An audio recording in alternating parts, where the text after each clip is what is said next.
ഓം ശാന്തി. 21/5/2024.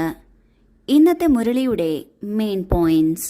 മധുരമായ കുട്ടികളെ, ശിവബാബ വണ്ടർഫുൾ പിതാവാണ്, ടീച്ചറാണ്, സദ്ഗുരുവാണ്. ബാബയ്ക്ക് തൻ്റേതായ അച്ഛനില്ല, ഒരിക്കലും ആരിൽ നിന്നും ഒന്നും പഠിക്കുന്നില്ല.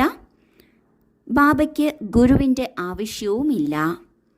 ഇതിൽ അത്ഭുതം കൊണ്ട് നിങ്ങൾ ഓർമ്മിക്കണം, ഉയർന്നതിലും ഉയർന്നത് ബാബയാണ്, ശ്രേഷ്ഠതിലും ശ്രേഷ്ഠമായത് ബാബയാണ്. ഇതിനർത്ഥം ബാബയെക്കാളും ഉയർന്നതായി ശ്രേഷ്ഠരായി മറ്റാരുമില്ല എന്നാണ്.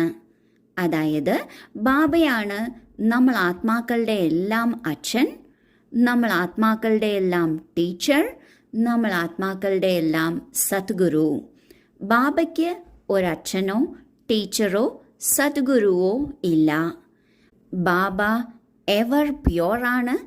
അതിനാൽ ഗുരുവിൻ്റെ ആവശ്യമില്ല പവിത്രമാക്കുന്നതിന്. ബാബ ഈ സൃഷ്ടിയിലേക്ക് ആത്മാക്കളെ ഉദ്ധരിക്കാൻ വേണ്ടി മാത്രമാണ് വരുന്നത്. പാട്ടഭിനയിച്ച് ദീർഘകാലം നിൽക്കാനായി വരുന്നില്ല. അതിനാൽ ഒന്നും പഠിക്കേണ്ടതായി വരുന്നില്ല, ആരിൽ നിന്നും ഒന്നും പഠിക്കുന്നില്ല. പിന്നെ ബാബയ്ക്ക് സ്വന്തമായി ശരീരമില്ല, അതിനാൽ ഒരച്ഛനുമില്ല. ഇതെല്ലാം ആലോചിച്ച് അത്ഭുതപ്പെട്ട് നാം ബാബയെ ഓർമ്മിക്കണം. ബാബയുടെ ഓരോ മഹിമകളായി ഇപ്രകാരം ചിന്തിച്ച് ബാബയെ ഓർമ്മിക്കണം. ചോദ്യം: ഓർമ്മയിൽ ഏത് നവീനതയുണ്ടെങ്കിൽ ആത്മാവ് സഹജമായി പാവനമാകാൻ സാധിക്കും? ഉത്തരം: ഓർമ്മയിലിരിക്കുന്ന സമയത്ത് ബാബയിൽ നിന്ന് കറണ്ട് എടുത്തുകൊണ്ടിരിക്കണം. ബാബ നിങ്ങളെ നോക്കുന്നു, നിങ്ങൾ ബാബയെ നോക്കുന്നു. ഇതുപോലുള്ള ഓർമ്മയിലൂടെയാണ് ആത്മാവിന് പാവനമാകാൻ സാധിക്കുന്നത്. വളരെ സഹജമായ ഓർമ്മയാണ്. എന്നാൽ കുട്ടികൾ ഇടയ്ക്കിടെ മറന്നുപോകുന്നു നമ്മൾ ആത്മാവാണ്, ശരീരമല്ല എന്ന്. ആത്മ അഭിമാനി കുട്ടികളാണ് ഓർമ്മയിൽ നിലനിൽക്കാൻ സാധിക്കുന്നത്. ബാബയുടെ ഓർമ്മയിലൂടെയാണ് നമ്മൾ പവിത്രമാകുന്നത്, നമ്മളുടെ പാപം ഭസ്മമാകുന്നത്. എന്നാൽ ഈ ഓർമ്മയിലിരിക്കുന്നതിന് പലതരത്തിലുള്ള നവീനത ആവശ്യമാണ്. ബാബയെ ഓർമ്മിക്കുന്ന സമയത്ത് ബാബയിൽ നിന്ന് കറണ്ട് എടുത്തുകൊണ്ടിരിക്കണം. അതായത് ബാബയിൽ നിന്ന് എന്നിലേക്ക് ശാന്തി, സുഖം, അറിവ്, സ്നേഹം, ശക്തി, പവിത്രത, ആനന്ദം ഇവയെല്ലാം എന്നിലേക്ക് വരികയാണ് എന്നത് നാം വിഷ്വലൈസ് ചെയ്യണം. ആ വിഷ്വലൈസിന് ശേഷം നമ്മൾക്കതിൻ്റെ അനുഭൂതി ഉണ്ടാകുമ്പോഴാണ് നാം ചിന്തിച്ചത് ശരിയാണ്, നാം ഓർമ്മിച്ചത് ശരിയാണ് എന്ന് നാം അനുഭവിക്കുന്നത്.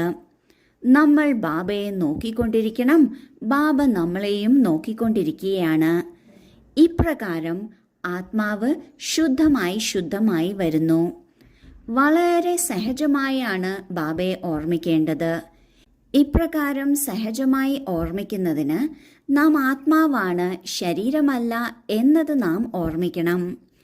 ആരാണോ ആത്മ അഭിമാനിയായിരിക്കുന്നത് അവർക്കാണ് ഓർമ്മയിൽ നിലനിൽക്കാൻ സാധിക്കുന്നത്. അതായത് ഓർമ്മയിൽ ഇൻട്രസ്റ്റ് ഉണ്ടായിക്കൊണ്ടിരിക്കുന്നത്. ധാരണയ്ക്കുള്ള മുഖ്യസാരം: 1. ഏതെങ്കിലും അഭിനേതാവിനെ രാവണൻ അസൂയ ചെയ്യിപ്പിച്ചു, വിഘ്നമിടുന്നു, കൊടുങ്കാറ്റിലേക്ക് കൊണ്ടുവന്നു എങ്കിൽ അത് ശ്രദ്ധിക്കാതെ തൻ്റെ പുരുഷാർത്ഥത്തിൽ തൽപരരായിരിക്കണം. കാരണം ഓരോ അഭിനേതാവിനും അവരവരുടെ പാർട്ടുണ്ട് ഈ ഡ്രാമയിൽ. ഈ നാടകം അനാദിയായി ഉണ്ടാക്കപ്പെട്ടിട്ടുള്ളതാണ്. 2. രാവണന്റെ മതമനുസരിച്ച് ഈശ്വരീയ സമ്പത്തിൽ തൻ്റേത് എന്ന ഭാവം ഇടരുത്. എല്ലാത്തിൽ നിന്നും മമത്വം മാറ്റി പൂർണ്ണമായും ട്രസ്റ്റിയായിരിക്കണം. ആദ്യത്തെ പോയിന്റിൽ ബാബു പറയുന്നു, ഈ വിശ്വനാടകത്തിൽ ഓരോ അഭിനേതാവിനും അവരവരുടേതായ പാർട്ടുണ്ട്. ആ പാർട്ടനുസരിച്ച് അവർ അഭിനയിക്കുകയും ചെയ്യും. അത് രാവണന് വശപ്പെട്ട് അസൂയപ്പെടുന്നതാകാം, വിഘ്നമിടുന്നതാകാം, കൊടുങ്കാറ്റിന് കാരണവുമാകാം. പക്ഷെ ഇതൊന്നും കണ്ട് നമ്മൾ വേവലാതിപ്പെടരുത്. നമ്മൾ നമ്മളുടെ പുരുഷാർത്ഥത്തിൽ തന്നെ ശ്രദ്ധിച്ച് മുന്നോട്ടു പോകണം. കാരണം ഇത് അനാദിയായ ഡ്രാമയാണ്. ഇതുണ്ടാക്കപ്പെട്ടിട്ടുള്ളത് ആണ്. രണ്ടാമത്തെ പോയിന്റിൽ ബാബ പറയുന്നു, ബാബയുടെ സമ്പത്തിൽ ഒരിക്കലും എൻ്റേത് എന്ന മനോഭാവം കൊണ്ടുവരരുത്. അങ്ങനെ ഒരു തോന്നൽ നമ്മൾക്കുണ്ടാകുകയാണെങ്കിൽ നമ്മൾ രാവണന്റെ അഭിപ്രായത്തിൽ പെടുകയാണ് എന്നാണ് അർത്ഥം. കാരണം എല്ലാം ഈശ്വരൻ്റേത് എന്ന് നാം മനസ്സിലാക്കുന്നുവെങ്കിൽ ഈശ്വരൻ്റേതായിട്ടുള്ളതിൽ നമ്മൾ എൻ്റേത് എന്നത് ചേർക്കരുത്. ഈശ്വരൻ്റേതായ ഗുണങ്ങൾ, ശക്തികൾ, ജ്ഞാനത്തിൻ്റെ പോയിന്റുകൾ ഇവയെല്ലാം എത്ര വേണമെങ്കിലും സ്വന്തമാണെന്ന് മനസ്സിലാക്കാം, നന്നായി ഉപയോഗിക്കുകയും ചെയ്യാം. എന്നാൽ സാധന സാമഗ്രികൾ, സമ്പത്ത് ഇവയിലൊന്നും എൻ്റേത് എന്നത് ചേർക്കരുത്. എല്ലാത്തിൽ നിന്നും മമത്വം മാറ്റി പൂർണ്ണമായും ട്രസ്റ്റി, അതായത് സൂക്ഷിപ്പുകാരനാണ് എന്ന് മനസ്സിലാക്കണം. വരദാനം: സദാ ഏകരസമായ മൂഡിലൂടെ സർവ ആത്മാക്കൾക്കും സുഖം, ശാന്തി, സ്നേഹത്തിൻ്റെ അഞ്ജലി നൽകുന്ന മഹാദാനിയായി ഭവിക്കട്ടെ. നിങ്ങൾ കുട്ടികളുടെ മൂഡ് സദാ സന്തോഷത്തിൻ്റെ ഏകരസത്തിലായിരിക്കണം. ചിലപ്പോൾ മൂഡ് ഓഫ്, ചിലപ്പോൾ മൂഡ് വളരെ സന്തോഷം, ഇങ്ങനെയല്ല. സദാ മഹാദാനി ആകുന്നവരുടെ മൂഡ് ഒരിക്കലും മാറുന്നില്ല.